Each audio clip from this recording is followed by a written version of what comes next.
Hello bachcho, let's read out the question first. Two titanium spheres approach each other head on with the same speed and collide elastically. After the collision, one of the spheres, whose mass is 250 gram, remains at rest.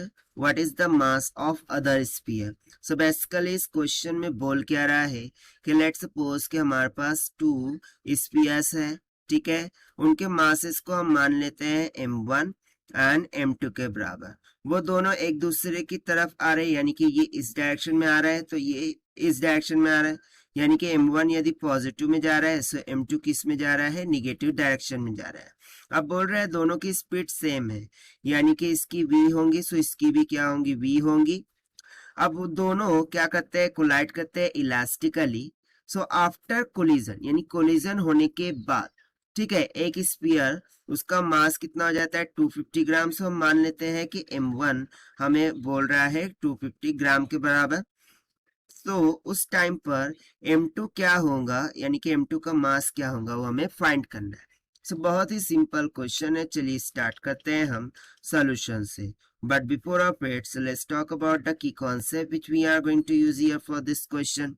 सो देखिए यहाँ पर किसकी बात हुई है, elastically collision की बात हुई है। किसकी बात हुई है, इलास्टिकली कोलिजन। सो इलास्टिकली कोलिजन में, ठीक है, इलास्टिकली कोलिजन में हम फॉर्मूला जानते हैं कि जो फाइनल स्पीड होंगी फर्स्ट के लिए that will be equals to कितना हो जाएगा, m1 minus m2 divided by m1 plus m2 times of initial velocity of first plus twice of m2 divided by m1 plus m2 times of initial velocity of second one. ठीक है, सो इसी फॉर्मूले का हम यहाँ पर यूज करने वाले हैं। सो इसके लिए हमें सम अजम्पशंस करने होंगे। ठीक है, सो लेट्स सपोज कि फर्स्ट के लिए जो इनिशियल वेलोसिटी है वो v1i है और सेकंड के लिए इनिशियल वेलोसिटी है v2i। देन फर्स्ट के लिए आफ्टर कोलिजन, ठीक है, आफ्टर कोलिजन उसकी फाइनल वेलोसिटी हो जाएगी v1f और सेकंड के लिए मैं मान लूंगा फाइनल वेलोसिटी हो जाएगी v2f। ठीक है, ये हमें यहाँ पर अजम्पशंस करने होंगे। सो इसके अकॉर्डिंग यदि मैं यहाँ पर देखूं, सो देखिए जो m1 है यदि मैं मानूं वो पॉजिटिव डायरेक्शन में जा रहा है, सो उसकी जो वेलोसिटी है वो पॉजिटिव ऑफ v हो जाएंगी।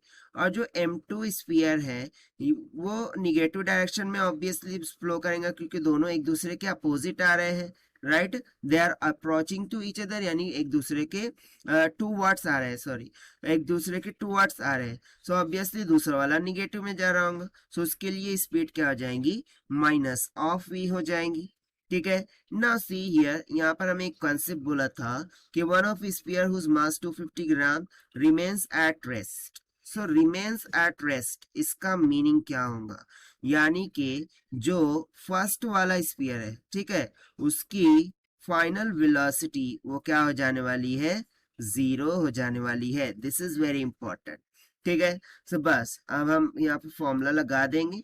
सो हम लिख देंगे कि v1 final velocity this will be equals to क्या हो जाएगा, m1 minus of m2 divided by m1 plus m2 into v1i plus ये क्या हो जाएगा 2m2 divided by m1 plus m2 into v2 का i।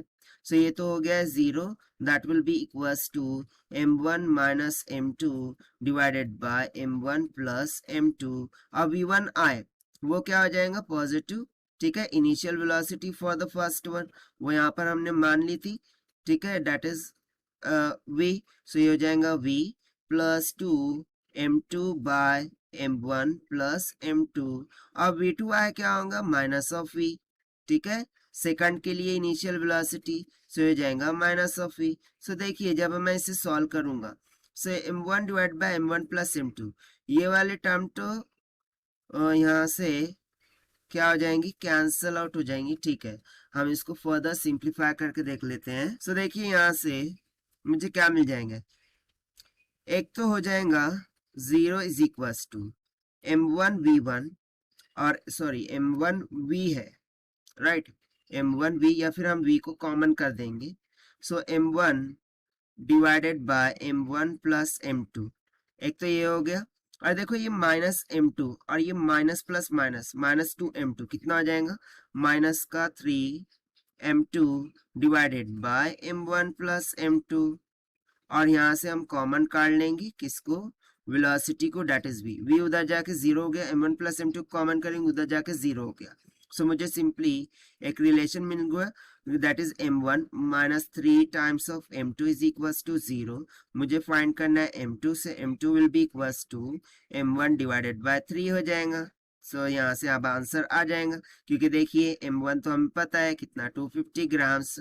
सो हम सब्स्टिट्यूट कर देंगे, that is 250 grams divided by 3, तो it will be comes out 83.83 grams. ठीक है। सो आफ्टर कोलिजन जो सेकंड वाला स्फीयर है उसका मास कितना आ गया, 83.83 ग्राम की इक्वल, और यही हो जाएगा हमारा रिक्वायर्ड आंसर। सो इसको मैं यहाँ पर लिख देता हूँ कि जो सेकंड स्फीयर है उसका मास कितना आ गया है, 83.83 ग्राम्स के इक्वल। सो ये हो गया हमारा रिक्वायर्ड सॉल्यूशन, जो कि हमने सॉल्व किया by using the conceptual formula of final velocity after collision से और elastically concept से। So this is the required solution. I hope you understood well. Best of luck. Thank you.